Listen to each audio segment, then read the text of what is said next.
Falar de Deus,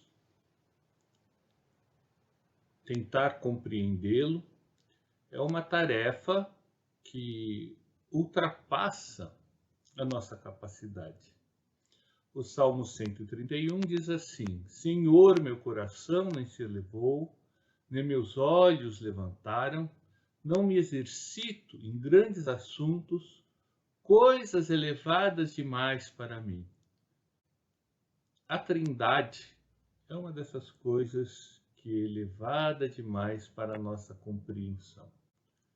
A Bíblia tem diversos testemunhos sobre a Trindade, que Pai, Filho e Espírito Santo existem e agem, mas ela não utiliza nem a palavra da Trindade, nem se aprofunda em explicar como que funciona este relacionamento. A palavra Trindade, como eu disse, não aparece na Bíblia. Ela vai surgir entre o ano 160 e 220, onde Tertuliano, um dos pais da Igreja, a utiliza para explicar o mistério de três pessoas serem um único Deus. Recorrendo a Calvino, Calvino também fala que o Deus das Escrituras é monoteísta e trinitariano, o que significa que ele é um em essência, todavia três em pessoas, e cada pessoa é 100% divina, o que diferencia o Deus da Escritura de todos os ídolos que a humanidade tem. Ainda pensando nas Institutas de Calvino, ele escreve que há três pessoas na Trindade, o Pai, o Filho e o Espírito, que esses são um e único Deus. Todavia, de modo que o Filho não é o Pai como tal, ou o Espírito o Filho. Ao contrário, os três são distintos entre si por determinada propriedade. Na Bíblia, onde se faz menção simples e indefinida de Deus, esse termo pode caber ao Filho, ao Espírito, tanto quanto ao Pai. Quando pensamos em comparar o Pai com o Filho, a propriedade específica distingue cada um do outro. São peculiares e individuais. Mesmo que observemos que a Trindade trabalha em todas as suas ações, em toda a sua obra, podemos ver que não se transfere a ação de cada um. O que quer que se atribui ao Pai como característica dele, ao Espírito a mesma coisa e ao Filho a mesma coisa. Eles participam na criação, nós vamos fazer uma pequena análise apenas para compreendermos isso, participam na salvação, na santificação, em toda a Bíblia há testemunhos quanto a isso. Se tentarmos olhar bem para as três pessoas da Trindade, vamos descobrir que elas são iguais em poder, em glória, que são uma mesma essência, apesar das suas propriedades definidas serem diferentes. Na doutrina de Calvino sobre Deus, não existe lugar para essa diferenciação em questão de hierarquia. Querer dizer que um é maior do que o outro e melhor do que o outro. Que o Deus Pai seria superior e os dois outros, Filho e Espírito Santo, seriam deuses menores, se é que seriam deuses, né? Algumas doutrinas, algumas religiões derivadas do sabelianismo e do arianismo, que eram doutrinas que eram heresias do primeiro século, costumam fazer uma diferenciação como se o Pai fosse superior e esses dois fossem outras manifestações menores. Não, não cabe, isso não cabe e não cabe na Bíblia. Ao examinar a Bíblia realmente com tranquilidade, comparando os textos, não pegando pequenos trechos, isolando, tentando distorcê-los, percebemos que a glória, o poder, a honra, a majestade pertence ao Deus Trino como um todo, Pai, Filho e Espírito Santo.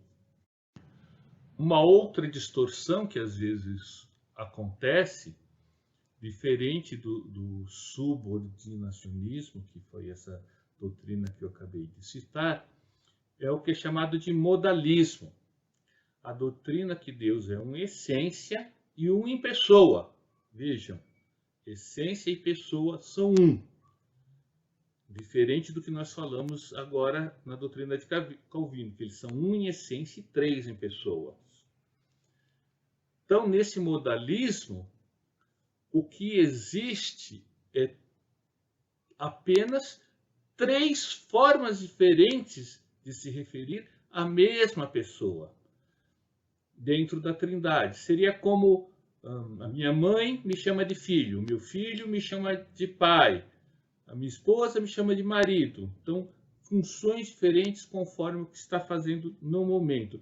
Isso também não se aplica à Trindade, porque na Bíblia a Trindade se relaciona entre si. Nós vemos o Pai falando com o Filho falando com o Pai, ambos enviando o Espírito. Ninguém conversa com si mesmo, envia a si mesmo e tem atitudes diferentes. Para evitarmos cair nessas distorções da figura de Deus em nossas vidas, vamos examinar um pouquinho mais a relação que a Bíblia apresenta entre as pessoas da Trindade. No Antigo Testamento, existem algumas referências sobre o mensageiro de Javé ser uma pessoa distinta do próprio Javé. Ele se apresenta, em essência, unido com Javé, porém distinto dele. Essas aparições desse mensageiro de Javé, muitas vezes utiliza-se a expressão anjo, anjo quer dizer mensageiro, também criou uma distorção ao pensar que Deus criou o Filho como um anjo e o adotou, aí a gente cai de novo naquele subordinacionismo. Não.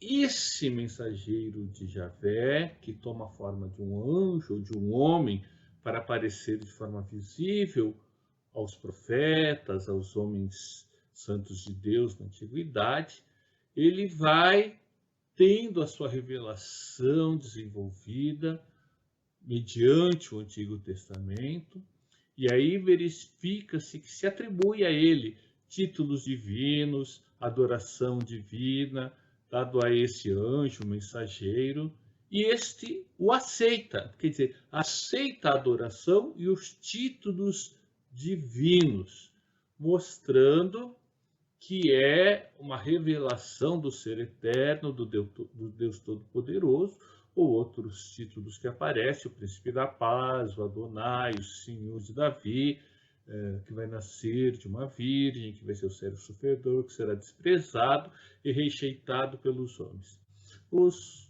Na própria religião judaica, às vezes, eles atribuem, dizendo que o cristianismo se tornou num politeísmo, quer dizer, vários deuses por aceitar o mensageiro de Javé, o Filho de Deus, Jesus Cristo, também como Deus.